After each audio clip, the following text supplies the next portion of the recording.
Thunders the song. Thank you, Holy Spirit. Thank you, Messiah. Thank you, Alpha. Hallelujah.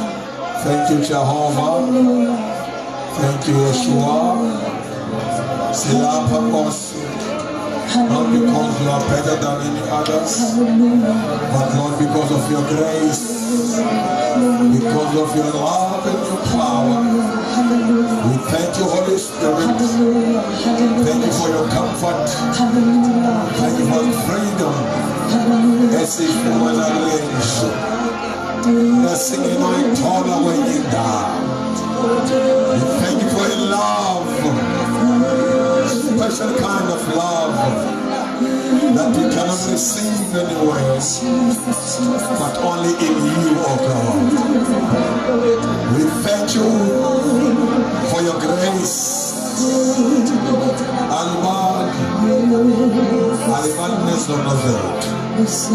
Thank you for your blood that is washes whiter than the snow. In the name of Jesus. Akasimbathele izandla kuYesu wethu. Hallelujah. Bazalwane manithele thuba ngibonisa umfundisi, abefundisi bonke abakhoyo. Ngibulise otata, ngibulise omama, ngibulise abantu abatsha. Ngegama lenkosi yethu Yesu Kristu. Ibandla lithi amen. Kan ngibulisela le lusecangwa kwakho manje ngicela uba umhle kakhulu uhlanjwe ngegazi. Jesus. Siyabonga mangcwele. Eneneni kugcwele umbulelo namhlanje. You know ukushumayela ebantwini abakumamelayo yenye into nje. Ngoba ubona ushumayela abantu bacofa ifoni zabo.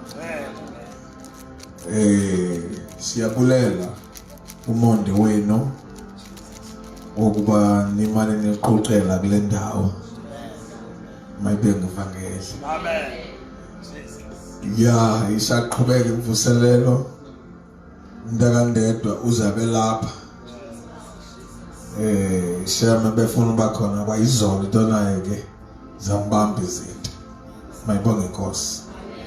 Kambe wenhlondile benizixelela uba neservice yakhe uzakashumele nami ndimvehlele phansi indoda kaThixo eshumela izwi imnandi ke lento ngezipho bazalwane izipho zethu zehlukene kakhulu but ziyasibenefita sonke kukhona into ongenoyifumana kumo uyifumane komnye ungayifumane komnye uyifumana komnye lelo kufanele ungaziqhathanga namhlanje awunotyimile enye mama uzoba nekhwashiyoka fana ba uzixube uthi kustarch ngapha uthotoni ngapha uyabona nje ungayibene umzimba uzuba right.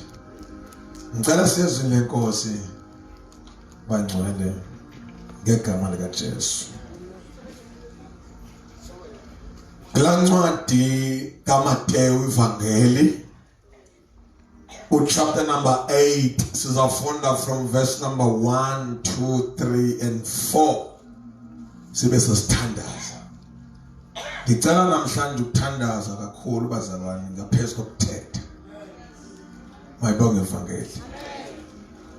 Kwi leadership and the church at large lemvuselelo bangcwele iyayiseva injongo yayo. Let me repeat my word. Umise mvuselelo uyakwazi ukuba wena ube nento ethi ndiyimisele into ethile asuke yena lo othumayo enze into opposite nale wena ubuyenza. Okay. Nevertheless, that is not a waste. Impando kaThixo ayiyo waste bazalwane. You know, you didn't waste your money ngale mvuselelo. Ukhona izinto, ukhona ilevel ebelingeke ningene kuyo uba le nto ibingamanga. Amen. Uthi xa efuna uziveze elinye icala edinwe ngabantu ababambe isystem bengabambanga yena,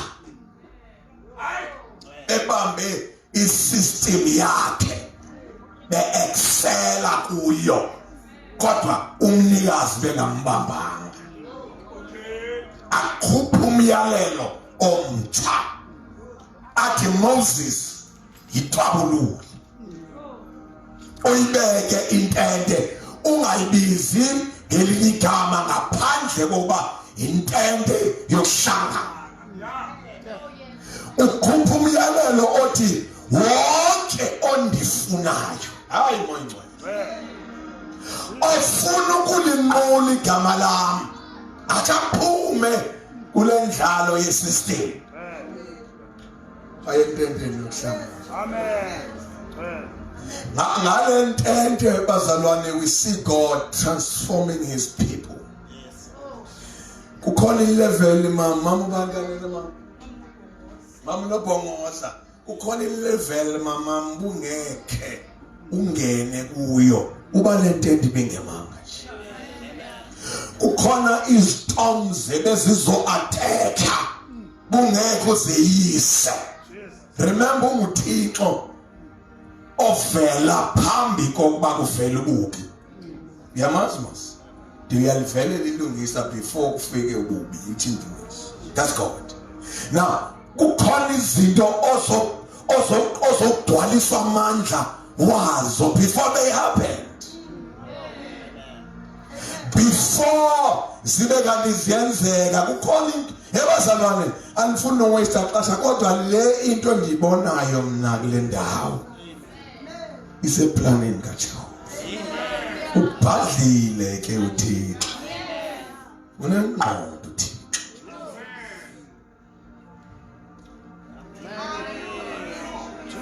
Ubhadlile usoma.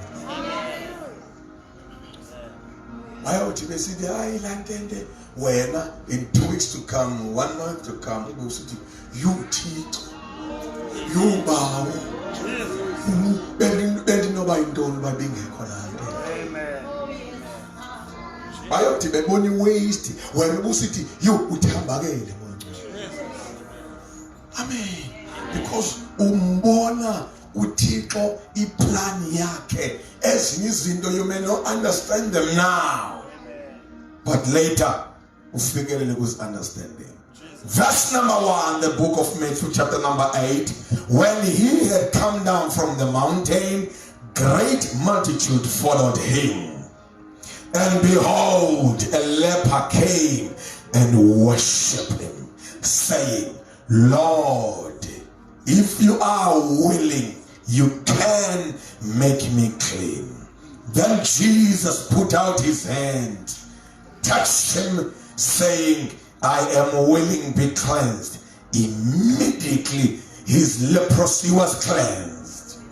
Verse number 4, and Jesus said to him, see, you tell no one. Go your way, show yourself to the priest, and give an offering. That offering that Moses has commanded as a testimony. Liphilile Nkosi, thetha ngalo ebusuku egameni likaYesu ibandla lithi amen. Verse 14 mntanami verse ngesini. Kufanele ngiqithe kwenye into before ndiye kule. Kawudlule verse 14 verse 4. Waza wathi kuye uYesu, lumka ungaxeleli bani, hamba uye kuzibonisa kumbingeleli, wenze umnikelo wezo zinto uMoses wazimiselayo, ube ubungqina ebantwini bokuhlanjululwa kwakho. Thank you. Asiqale kule ndawo bazwe ingcwele yokugqibela, so that ningaphumi nimkenale nifumane le verse number 3 enfuna sithethe ngayo, kodwa I guess it's great and ugly. Because it's important. And Jesus said to him, tell no man. Which means, don't tell anybody. Maide phakathi kwakho. Nam noThixo. Siyabona? Amen.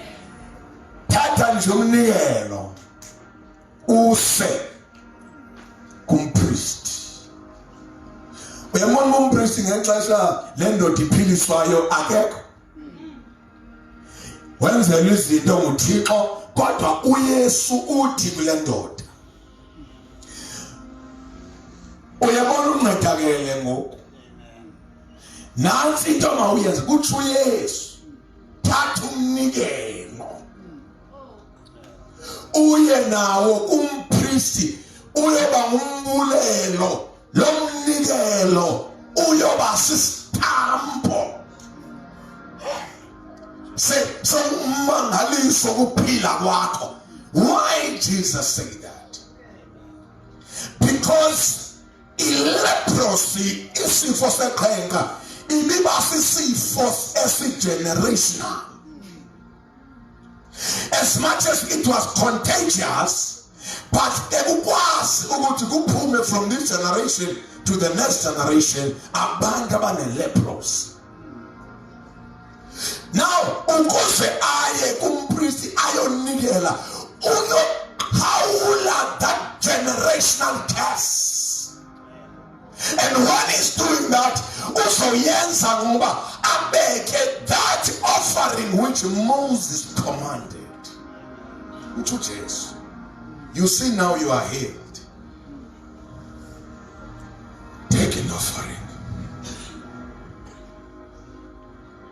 Yesu ingena phi imali na uphilise umuntu. Ngena nokunikela ngokuYesu. Wenza lokho ngoYesu. Uphilisile nje. Funani imali. uYesu ujonge into bana ngaba this curse ngakulingitsile. And the only way to stop this generational curse is through giving. But because lomnikelo uzowenza uzawuthethisa if uzohamba ubuze ebantwini ba ndingayenza le nto ndingayenza bazawutyhafisa. Tell no one. Hallelujah. Shalo impossible izandla ngena bazalwane. Mamela ndelo ndixelelayo ngifuna uyiva ngoba ngifuna ithi noba iyaqongisa uqongo ugqile ndawugqiba ndingene kule ndlethethe. Uthi uYesu ungaxeleli umuntu. Uyivile la ndawo itsho? Uyivile? Mhlawumbi kuthiwa mntana. Kuthiwa waze wathi uYesu lumka ungaxeleli bani. Eligama lithi lumka litho be wise. Be conscious, because it doesn't kwenzeka if uzoxelela umuntu ba hey bendicinga bona nje emva kobuNkulunkulu endincede kangaka ndikhe ndithi waxa kodwa mni alengaka kuThixo. So don't tell no one. Sikhona izinto ezinceda ezivula umnyango nezivala ikhesi in your life ezifuneka zibe zii-secret zakho. Amen. Ibe nguwe noThixo. Jesus. Hallelujah. By doing that, you are stopping the curse. Amen. Jesus. My God. Akuthethwa yonke into kuJesu uyayazi principle. Asiyo yonke into ethwana. Ethwayo. Yandisaphangela mama. Umama mnene. Anyawuza yandisaphangela mama ngelinye ilanga.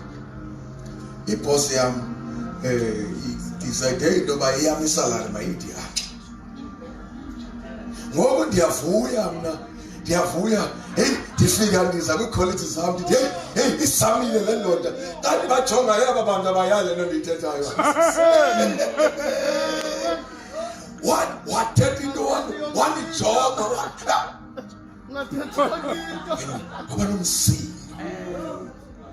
Why? Because that blessing was for me alone.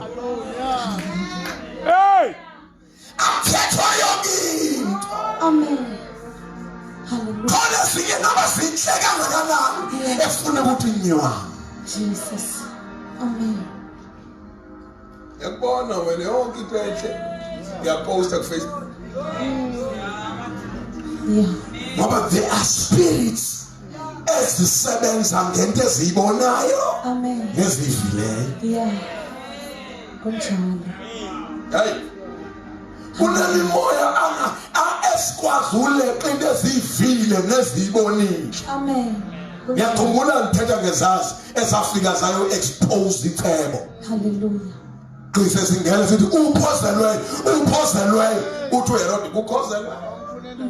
Seleqwa ngamahashe nje ezobulawa sekubulawa abantwana abana 2 years. Laba bantu zange babakwazi.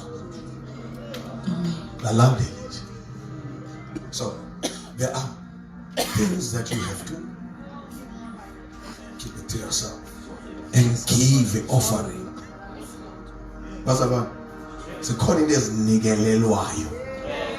Okay. Amen. Ungavileni thethwa lilizwe.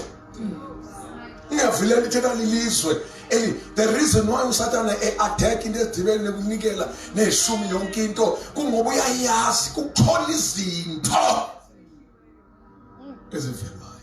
Just by giving. Bendithi mandigqithe kulandawo ukwenzela baningaqombi emva kwento emnandi engakenza ithethe. Ndiqale ngaliqumbisa. Kapho cumakela nothi oyini.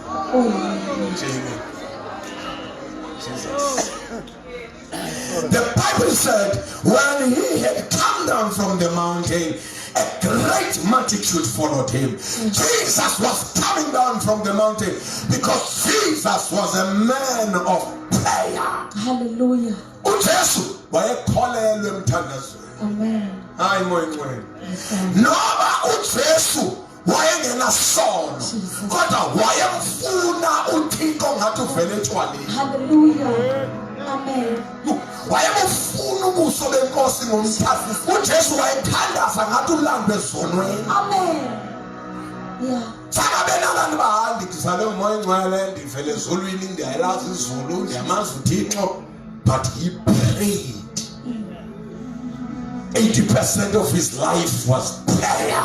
Yeah. Libikholwa elilalayo. Hallelujah. Kuyathandazwa. Kuyathandazwa. Amen. Bazalwane kuyathandazwa. Yeah. Kuyathandazwa. Emhlabeni kusurvive abantu abathandazayo. Hallelujah. Yabona lento yethu yoba sibe behind the devil. Yonke prayer items inikwa nguSathane. Yeah. Abethu umntwana ba abantwana bethu umyeni ngaba ba umyeni bethu umsebenzi ngaba hayi man hayi lo muntu emva koSathane abethele uyayithandazela ubethele. You must pray before anything bad happens. Yeah. Prevent in prayer. Hallelujah. My bonke ifangeli Amen. nabantwana bakho bathandazele engakatshayisufu. Hallelujah. Sobalida bangene kwithufu before you pray. Hallelujah. Thandazele ngekangeni kwidrugs. Jesus. Kunjalo. Ngoba ethandazele uyafihla. Yeah. Amen. Ebazalwane. Hallelujah. uJob uthi wemane efika echela yenza umnikelo athi Thixo jonga abantwana bami hlezi kanti ngoba bevuya bakonile bathi uJob abathandazeli abantwana bakhe. As a result naxa efika uSathane igate ivuliwe ezo destroy abaJob uSathane kodwa zange abafumana abantwana bakaJob. Hayiphilile uthini kodwa wababulala waqala ngabo. Bungayazi nethandazelwa yona iqala ku-attack.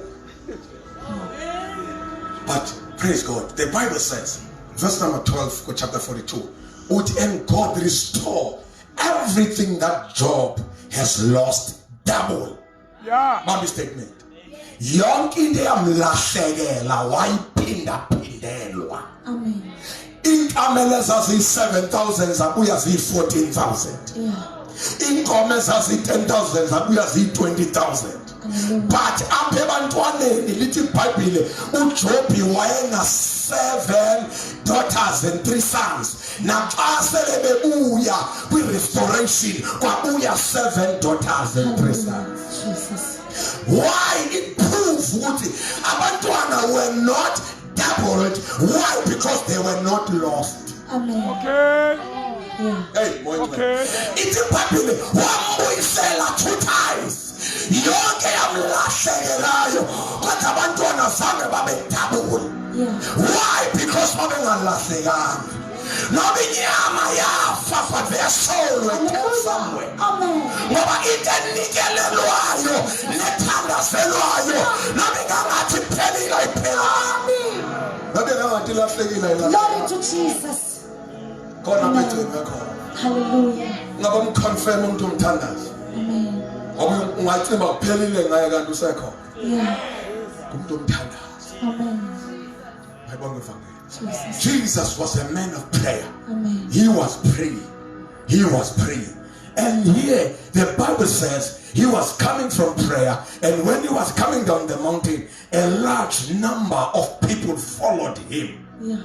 Many people, thousands of people come to Jesus. And Jesus, as he was passing by, there was a man with a leprosy. Amen. Isifo seqhenqa, sisifo esinganyangeki ngelaxesha. Sisifo esasulelayo. Umntwana eqhenqa bebekwa under quarantine. Okay. Ahlale yedwa angasondele ebantwini because lento anayo ubakhe waclose kuyo uza kusulela. Amen. I-community yamkhupha lo mfo yambeka yedwa eqaleni yamhlalisa yedwa eqaleni alinde ukufa ngoba into anayo ayinokunyangeka. Kanti kunendoda ethanda uhamba indlela zayo ziyathanda uhamba ngakwaba bantu balahlwayo. Amen. Indlela zakhe zihamba pha kwezandawo zinabantu abalahliweyo. Jesus. Yeah. Ithi iBhayibheli as Jesus was coming, a large number. Yabona open the Bible uthiwa the message. Uthi the message a noise. They were making noise. Still ringing in his ears. Who called the message? Mama usinqotho. There was a noise. And the noise still ringing in his ears. Verse 1, Mama Sinqotho ubonayo. Lihambe ixesha la mama. The message, yes. Jesus came down Yes. the mountain Yes. with the shears of the crowd With the cheers. That cheers is a noise. still ringing in his In his ears. That noise was very loud. Yeshua! Yeshua! Yeshua! They were not quiet. And he was full of power. I'm going quiet. Ehamba nje ethethwaka yena. But abapha naye, they were making a noise. Yeshua! Yeshua! And that noise was still ringing in his ears. Obindawe noJesu akuthuleki. Jesus. Amen. Ayekhona phakathi kwabantu bakhe akuvumi ukuthi uxwaka. Amen. Kuba khona umsindo owenzekayo, kuba khona inoise eyenzekayo, and this noise yafikelela nakwindoda ehleli kwi-quarantine. Hallelujah. Yathi imamela le ndoda, yathi what kind of noise is this? Amen. Yathi yamamela babe bemkhwaza Jesus, Jesus, Jesus. Yaqonda le ndoda ngoba sekuthiwani elagama libizwa pha lelomsindisi. Hallelujah. Moyintwe Jesus. ligama lomuntu osindisayo lithi iBhayibheli yaphuma le ndoda kwi-quarantine zone yayo yaya uYesu. My God. Now into esithetha ngayo ke namhlanje apha yile ethi kuverse number 2, this leopard came to him and worshiped him. He came and worshiped him, saying, Lord, Hallelujah. if you are willing, Yeah. you can make me clean. If you are willing, you are the Lord. Noma awuntiphilisanga. Yeah. You can heal me if you want. You cannot heal me. But I still worship you. Hallelujah. Lord. Jesus. Lord. Amen. Moya wamandla. Indoda egcwele ukunuka. Ibona uqala enhloko ubheke ezinyaweni. Kodwa yafika before Jesus. Yes. Funisa umgunyazi yanqula nokubola kwakhe. Umoya ingcwele. Isingathi ayisithi kweqhenqe ungena emntwini wrong ungena worship. Angisuvalwa nguwe to worship him. Noma ukhona ndizafundisa meko kuyanqulwa ekhaya. Yothixo lo uye noma imalayika. Lord. He's Lord. He's Lord. Abandibolile, he's Lord. Hallelujah. He worship him. Amen.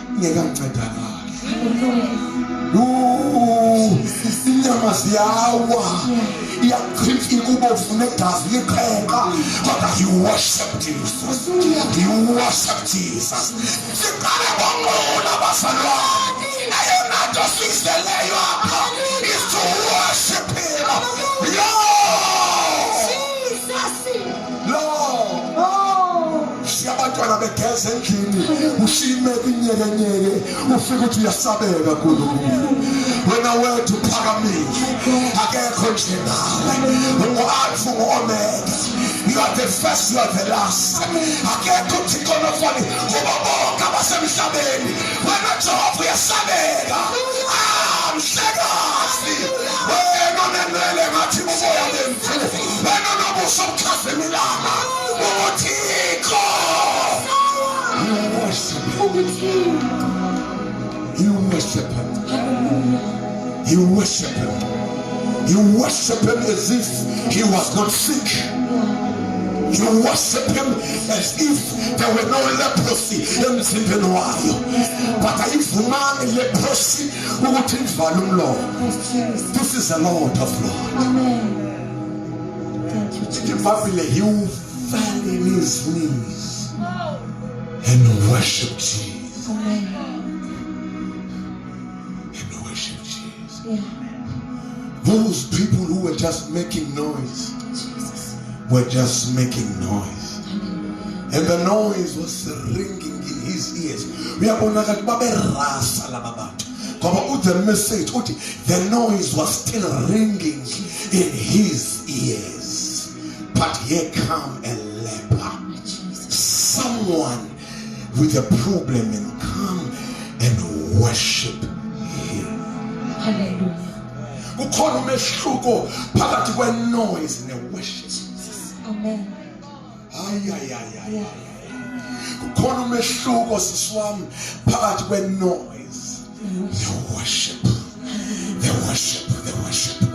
The worship. Ayihambi ngesininzi worship. It took one man, one leopard man to worship the master. While the other hundreds and thousands were just making noise. They were just making noise. See, there is someone with an agenda of worshiping God. The purpose is to worship God. This is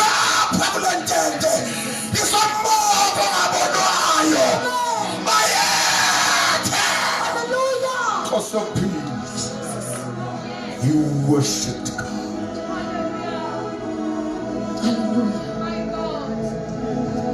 And when you was worshiping the Lord, in my closer, wakupi statement in Kaya City, ubuyathan. Yeah. I got him, please heal me, Lord. Please heal me, Lord. Please heal me. I got you, please. Please. I am a man gifted with healing miracles. Extraordinary miracles. They take place when but I teach people don't come for miracles. Yeah. Amen. This man says, if we are done. Yeah. Come on, how many people sang? And this was so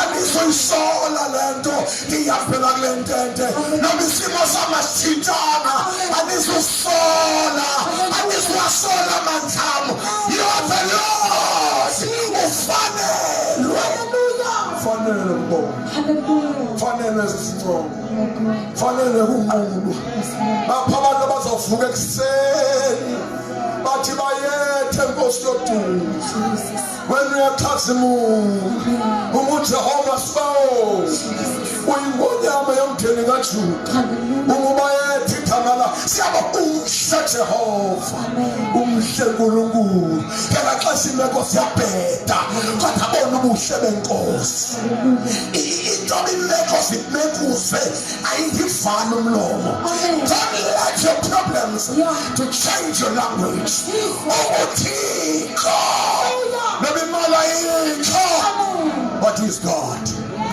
Lord Angesithi song esithi Lord the name Lord is a statement of worship siyanqula pha hayi siyanqula pha siyambabaza kama nje siyakhuthuka you worship God and said Lord if you are willing you can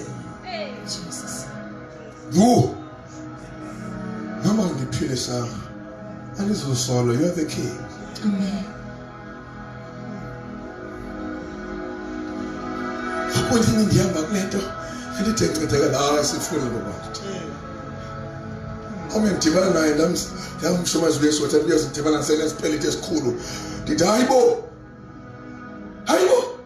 umthandazo wonke wenje kaJehova isipeliti uthi ayimfundisa umuntu ulandele into emncedileyo bakithi that engayifuma thina silandele into esincedayo sincedwa into esilandela siqala ngokulandela ibe seyisinceda ke kodwa siqiniseke ukunceda siqiniseka nje thina apha ekulandeleni siqiniseka nje apha kuyo yona iyasinceda ke ngoba sinamathele kuyo mayibonke ifakile ayitshintshi language mama nabomshado yabheka Lord Hallelujah. you are the Lord Amen. Jesus. Hallelujah. and Jesus stretched forth his hands and said I am willing be cleansed wasolula siswami sami wamthomisa bazalwane nathi imfihlo ndiniyeka le ndoda ayiphilanga ngoba in the presence of Jesus to be in the presence of the Lord didn't change this man's life. Number two, to worship the Lord didn't change his life. He was the same. Eculisa Thomas. Abeno. Kodwa babeculisa Thomas.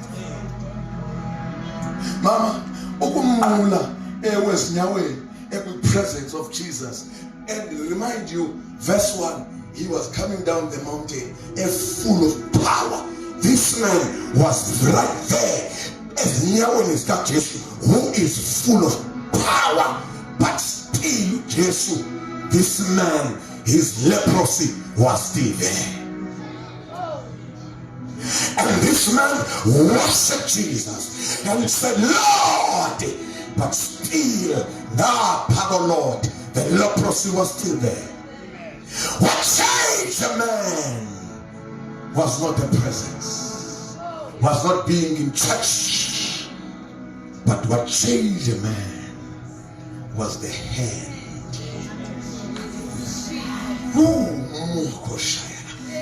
Inyama kaJesu egoluphila itheka ihlangana nenyama yendoda egolubona kwaba ne-exchange.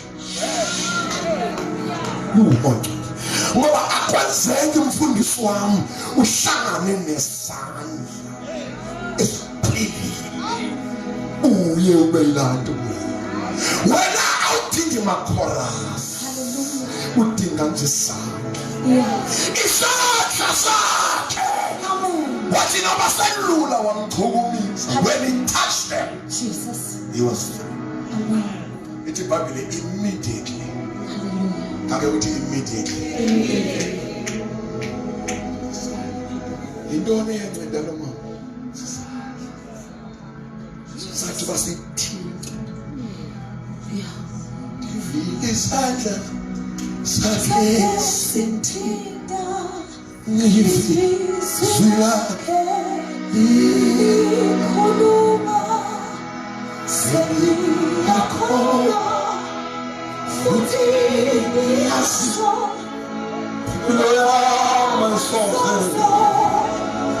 ifane. yabona ngehlobo zami i-combination yezwi nesandla yabona bake wahlanganiswi nesandla sakhe empilweni yakho. There is no way. Your leprosy, kuthiwa the skin was new as a baby skin. Immediately ufuna izinto immediately sisandla nezwi combination yesandla sikaThixo nezwi lakhe moya ngcwele isandla sakhe nezwi lakhe isandla sakhe nezwi lakhe isandla sakhe nezwi lakhe basifika phezu kwakho. Hallelujah. His life was changed Amen. immediately. Jesus. Oh, baba nenzanga abantu abake bayivithathi Yeah. banenza ikhaya bakho Jesus. kade bayazi and banesibindi ikhaya soqhubekela engayazi Yeah. Jesus. Amen. Yeah. Hallelujah. Jesus. athi uyezekile saba phezu kwakho. Yeah. Uthi kwenye indawo mphela ngibhloka ingqondo uthi kwenye indawo ndandi sekhaya ngifinyene umkhuhlane uthi wezekile uthi ku verse 8 chapter 8 kaYezekiel chapter 8 ifunde ekhaya uthi kangisekhaya ngifinyene ngumkhuhlane uthi kwafika amadoda endlu kaIsrayeli ezondifakele home visit athi eselapha lamadoda ezothandaza kunye nami uthi ngathi ngilapho kwasuka bavela umbono wento engathi indoda uthi esinqeni sayo ubheke ezansi ibekezela okobhedu uthi esinqeni ukunyuka yayisuka ingumlilo uthi kwasuka koluleka into esisandla ithi yangibamba ngehlwitha senwele uthi yangibeka phakathi kwezulu nomhlaba uthi yandise tempileni yangifaka tempileni uthi yangikhophoza isidonga uthi ngabona amadoda the same madoda ezongifakele home visit kwami ngafika ehlele tempileni ehamba ngaze ethandaza kuphamusi isithixo Jesus. oshayana esizinto engakasibona isandla sinye Amen. ngoba xa ungenaso isandla uyothandaza nabantu bonke Hallelujah. uyowuhamba nabantu bonke uyowushela ingxaki zakho nabantu bonke ngoba isandla sikho kodwa isandla sakhe sivula amehlo ubona abantu bendlela Hallelujah. uyabona ke lo Amen. ngimfaka endleleni yami Yeah. uthi ngathi ngibuya Jesus. ngabe ngibazi bahlobo lomela abantu elindihamba nabo khona abantu abangayazi touch into yatshintsha le ndoda itouch that touch yamenza waba change completely khona abantu bayayithanda icaba but they never feel the touch. Ndiyamthanda uThomas bangivala bazalwane yazi ngimthandela ntoni uThomas ngimthandela into eyi-1 honest and transparency. uThomas akekho uJesu ufukile wazibonakalisa uThomas uJesu bafundi bakhe waqhobhoza edongeni mfundisi wami wathi peace. Amen. Lithi iBhayibheli lami wathi eshilo uJesu Abafundi bakhe, they were so happy to see Jesus every day. Thomas again. And when Thomas came later, what may feel Thomas? Mom, shout your pit. Where were you? Where were you? You love because Tina, ya couple said to Geni, ya to call one Bernard. Where were you? But Thomas, not until I feel his voice. Think wabona manje. Think veil. Angazokho. Ungayifundi sozela iBhayibheli bazalwane. Ithi iBhayibheli yamthatha 8 days. 8 days uThomas uhlele ekoneni. Ibandla liyanqula kwenaqala. Liyazulisa bayethe Thomas usonga izandla. Uthi not until I feel the wounds. Day 1 ibandla lithi yawena uvukile. Uthi Thomas andizunqola ngetestimony yini. I want to see for myself. Yeah. Ufuna uzibonela. Yeah. Ufuna uzivela. Therefore, batabadi wena Thomas. Thomas uthi hayi khonzana. Nqulani. Thethani lwema lizusenza izinto eningayiyo. Andimbonanga, andizumkhonza ngokubona kwenu. Not until day 3, day 4, the same story. Day 5, the same story. Day 6, day 7. And Jesus decided wherever he was to come back. Xa esebandleni umfundisi uyifunde kahle iBhayibheli. Xa esebandleni akazalanga abandleni uze kuThomas. Utsale uThomas wavesa wafika uJesu wama phambi koThomas wathi Thomas. Ayisuka moyimoya. And uThomas singathi wayejonge nenye generation ezaba noYesu abaninzi kodwa owakhe uzamehlula ngamanxeba. Wathi angikwazi umuntu ngoba ngibene intuma ngibona umfaneleko uJesu owami namanxeba. Amen. Hayi bazalwane. And kwizinto zonke imithaba sameva sajika yaba sesegolide ubuso bunozikhohlela babengezela okwelanga ingubo ezazibomvu zabamhlophe kodwa inye uJesu awasuka nayo emhlabeni wayongena nayo ngasekunene kabawo evidence kamanxeba. uThomas walinceda ibandla labanento ye-reference yabasamazi njani wethu awethu namanxeba. Kathanda bukathi usindisiwe siyawazi. Xa engekho siyamvama uYesu wakho sithi asifake ifilasi sithi no. Ayinguye lo Yesu wethu. Ungafika indawo igcwele kusenziwa imangaliso profeto. Uthi xa ujonga amanxeba wethu ngoba wethu unamanxeba esandleni. Linye phambili. Linye ezinyaweni. And uThomas nobody ngamgxeka. Amen. Nobody ngamgxeka uThomas. Uye yedwa umuntu obazi ubushushu benxeba. Amen. Ayigxeke emanetha. Kodwa uThomas akawaboni nje. Uye yedwa wafaka isandla. Okay. Wathi angazivela. Wawa phansi. Wathi bayethu. Aqala wanqula uThomas ngoba uzivele ngokwakhe. Bapha abantu abazokholelwa esandleni sikaNkulunkulu, abazokholelwa kwi-touch of God, bazokholelwa ukuthi uNkulunkulu uyamthinta umuntu. Glory to Jesus. Glory to Jesus. Glory to Jesus. This man yachithwa isandla.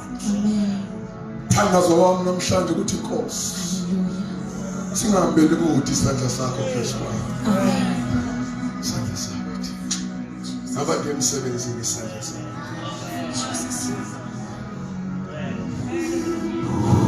Father, ngicela wena Nkosi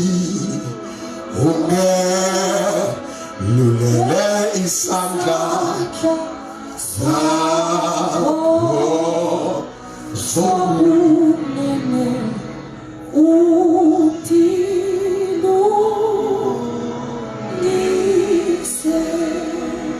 the hand of the Lord. When he touched him, Jesus was a lowly son. Athi umhlabeleli Jesu lisandla sakho suli sinyembezi zitembele kuwe moya ngcwele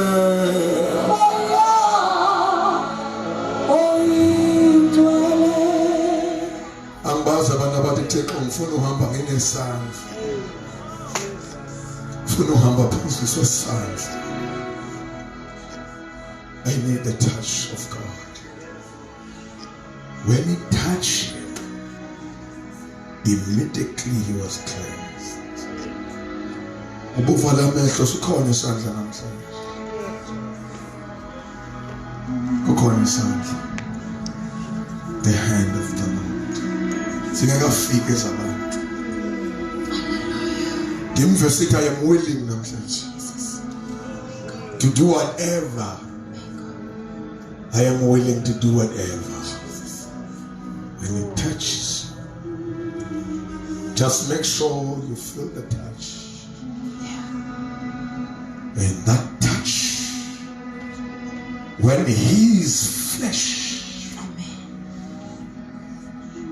oh my God, ubuthixo bakhe, his divine nature, ithintana nempilo yakho enokufa nokubona. There's change, there's transformation, there is empowerment, there is uplifting. Kukhona izinto ezingenzeki ebekuthiwa soze zenzeke. Kukhona amaqhenqa weminyaka, uncurable diseases eziphilayo. When it touches you, when it touches you, xa ume ngenyawo nje abefundisa abantu sizothandazela nje touch emntwini. Ushanamaya, stand on your feet please. And ngifuna ulibala ukuthi how many years you've been saved. Laba usindiswa, just allow the touch of God. Today, kukhona uThixo othintayo. Khona umuntu onjithintile. Wenzekani apha kimi. Vala amehlo wakho and just allow the touch of God. Ibandla libe ngenyawo. Oh my God.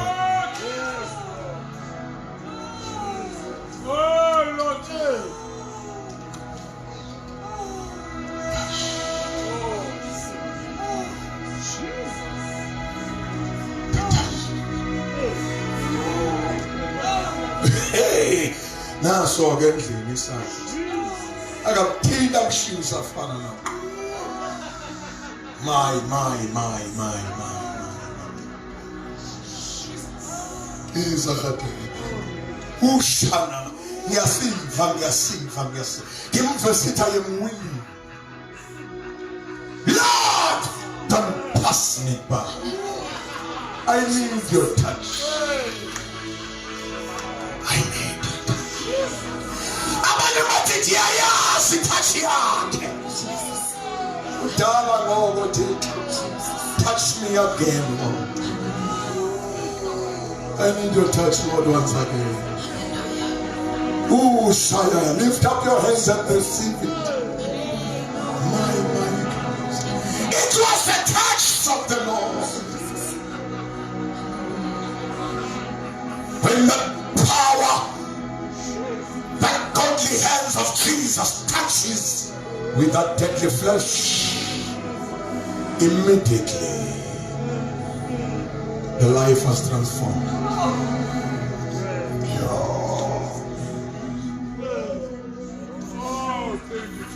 Thank you, Jesus.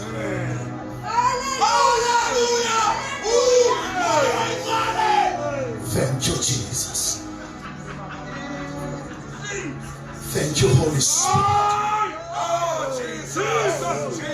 Thank you, Master. Thank you, Lord, for what you are doing right now. And the Holy Spirit, thank you, Master.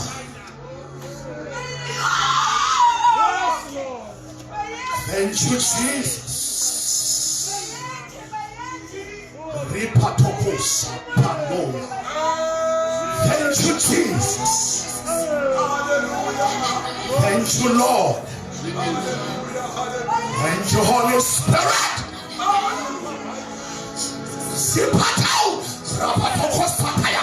Thank you, Jesus.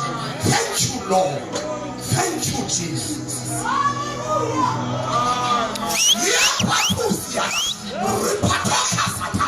Thank you, Jesus. Thank you, Jesus. Thank you, Lord. Thank you, Lord.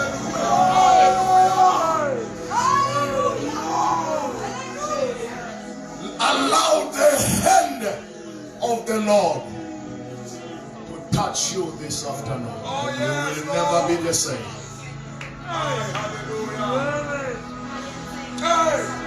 You may come in the presence, you may come in the altar.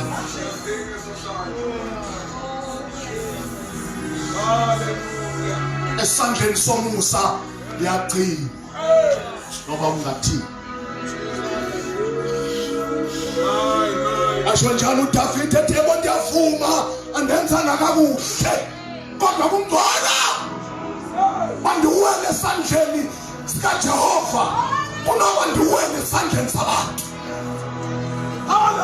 Ndiyavuma andenza nakakuhle kodwa kuhle mandiwele esandleni sikaJehova ngoba esandleni sikaJehova kugcwele umusa.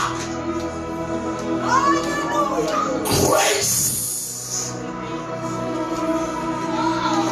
The hand of the Lord is the sign of grace. Etusomanga kupholo mpostile ekhala etisusulangfila etusomanga moye. My grace is sufficient for you. Ubaba lolwa luwele.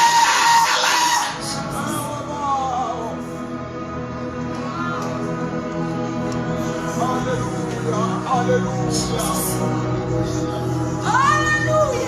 Babon kwele, babolungile, babothandekayo, babomuhle, babothandekileyo, babon kwele, baba. Naba bantu bakho. Nasi siswe sakho. Sithembe wena. Thixo wamazulu. Jehova Sabaoth, uNkulunkulu wesimanga nesimangaliso, Thixo weliqondiso. Babondwele, babothandekayo, yelula isandla sakho namhlanje phezu kwabo. Benjele ngokwezidingo zabo. Thixo wethu angwele, kudala abanye bekhala, kudala abanye benqula, kudala abanye bekulandela, kodwa namhlanje badinga isandla sakho. Benzele Thixo wamazulu egameni likaJesu waseNazaretha. Abanye bathi Thixo ndikwalise, ndiphathise, ndithambise ukuze ndikuqule according to the leadership of the Holy Spirit. Abanye bashiya imeko Thixo ezindlini babona amandla bese kule ndawo ngoba bakholwa bakwethemba bethi ngamethemba lo waseKalvari. Haleluya. Enzele kaloku, enzele Thixo wethu, enzele somandla. Abanye balindiwe zi-meetings emisebenzini kusasa, i-meetings zamayelenge.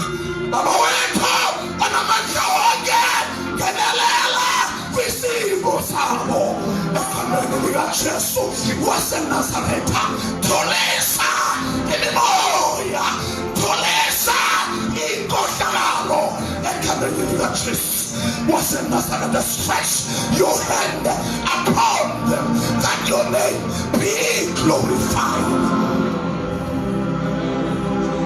Siyabonga Baba. Thank you Lord. Because mfundisi wami sizababeka izandla. Ngicela wonke umuntu ofuna namhlanje ukufumana lensekelelo. Khawuleza. Sizombeka izandla. Ngegama likaJesu. Wonke umuntu noma uphethe into ofuna ukuthandazela ibambe ngesandla. Ukhona izinto okufuneke namhlanje zenzekile ebomini bakho. You will never forget this day. In the name of Jesus. Uvala amehlo wakho. Uyamkele nje. Cela nize befundisi wami sizobabeka izandla. Sizorelease amandla. Ngegama likaJesu.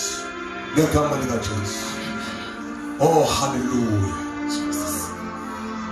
Oh hallelujah.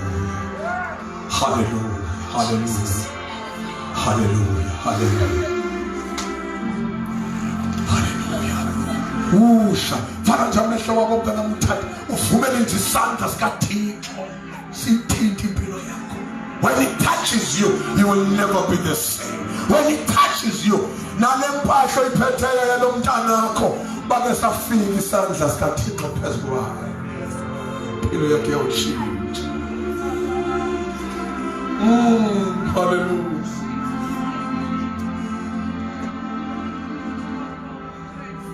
Hlala nami